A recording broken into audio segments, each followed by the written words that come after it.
Well, you got a couple of, you know, just sort of, you know, Philip, nice job on trying to come up with the answer on a moving target, because there is not unanimity and agreement on even what revenues are included in this.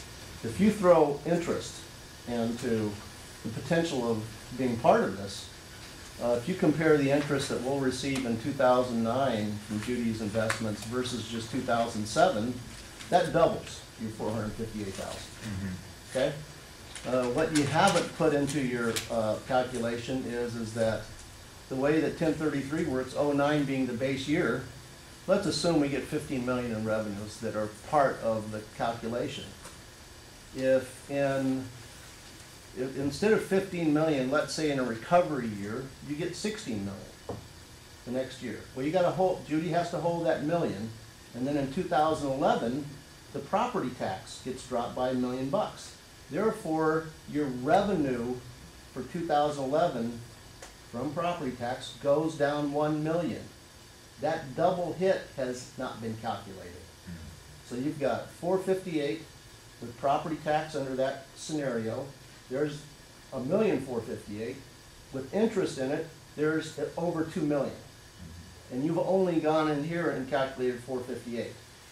So my sense in this is that 1033 is significantly, its potential impacts are significantly greater than in this calculation, although I would be the first to admit to you that your attempt in doing this is to be commended, except that we can't even tell taxpayers exactly what revenues are part of this.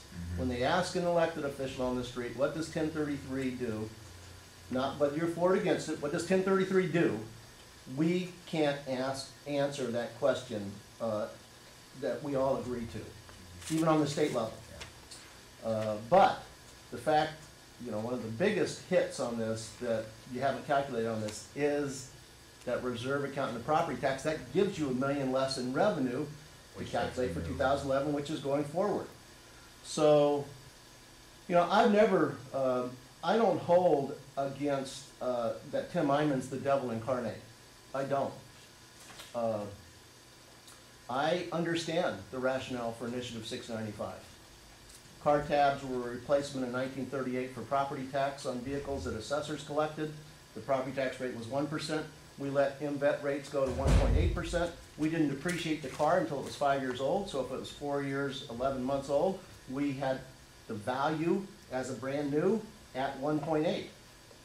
That was a significant mistake on the behalf of elected officials in government as being way too greedy to the taxpayer. And so we ended up with $30 car tab fees. 747, I understand that. You know, you use 4%. Previous to 747, it was 6%. We had some years that the inflation rate was only 2%.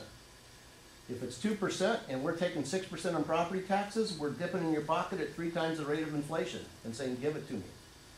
So I understand how voters would say, oh, we're putting the stops on this at only 1%. Again, we got too greedy. The legislature should have said the greater of IPD or 6%. Or I'm sorry, the lesser of IPD or 6%. But we didn't. So Tim Eyman tilled fertile soil. 1033, even though I get 747 and I get 695 and I don't necessarily disagree with them, 1033 is different for me. 1033 is asking to hold government to your lowest year in the past 20, becomes your base year, 2009. And we're going to hold you to that. It would be like us telling Port Townsend Paper, we're going to hold you to your worst year of revenues and not let you recover. Because if you recover, the difference between your worst year and the recovery year, we're going to take that difference and we're going to deduct it, in this case as a reduction on property tax. Don't get me wrong, I love reductions on property taxes. Because right, wrong, or indifferent, when they go up, they come to me. So I got no problem with reducing property taxes. But 1033 is asking government to do something that we would never ask private enterprise to do. We would never trap you in your worst year and not let you recover from it going forward. And that's I think, the problem with 1033. But because it is so complex in nature and because I can't answer without any disagreement whatsoever, any debate, even the revenues that are included, I have been remiss at getting involved in making statements as an elected official about 1033. Because I want to feel more comfortable in being able to answer questions before I take positions in the press. That's why I asked the question this morning to you, Ann. Is this just a public hearing, or is this just a work study? If it's a work study, I feel like I can give you my opinions. If it's a public hearing, I have to do different things as an elected official, making an opinion about an initiative before the voters. So just from a work study standpoint, I think I commend you for your try, but I think you are understating this dramatically and its potential impacts. Thanks, Jan. Any other questions? Comments? Yeah, I have a good question.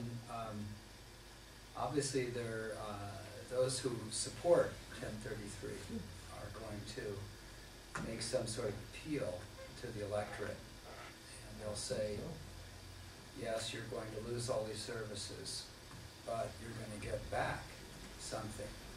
I remember a few years ago, I think we got a cash return from the federal government. And I can't remember what it was, but it wasn't very great, and services were cut. Is there any rough estimate of what sort of a cash return your average taxpayer would get? It's not a cash return per se. It is a reduction, as the assessor has indicated. It's reduction in your next year's property tax. Which is sort of the equivalent of a payoff.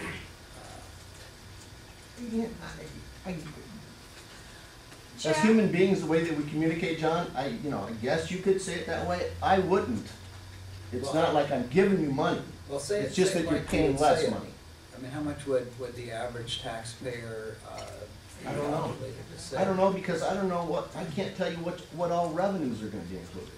I can tell you that this year that you used 0.50 for the IPD for 2010. The September to September IPD that we have to use for property tax that we just got from the state is negative 0.848. Okay? So if you have a population increase of 0.5% and negative 0.848 on your IPD, then you're at a negative 0.348. Then you take your worst year's revenues, 2009, and take 99.6% of that, and that's all that you get to spend. Any remainder above that, Judy puts in her account, and in 2011, we use it to reduce property taxes. Jack?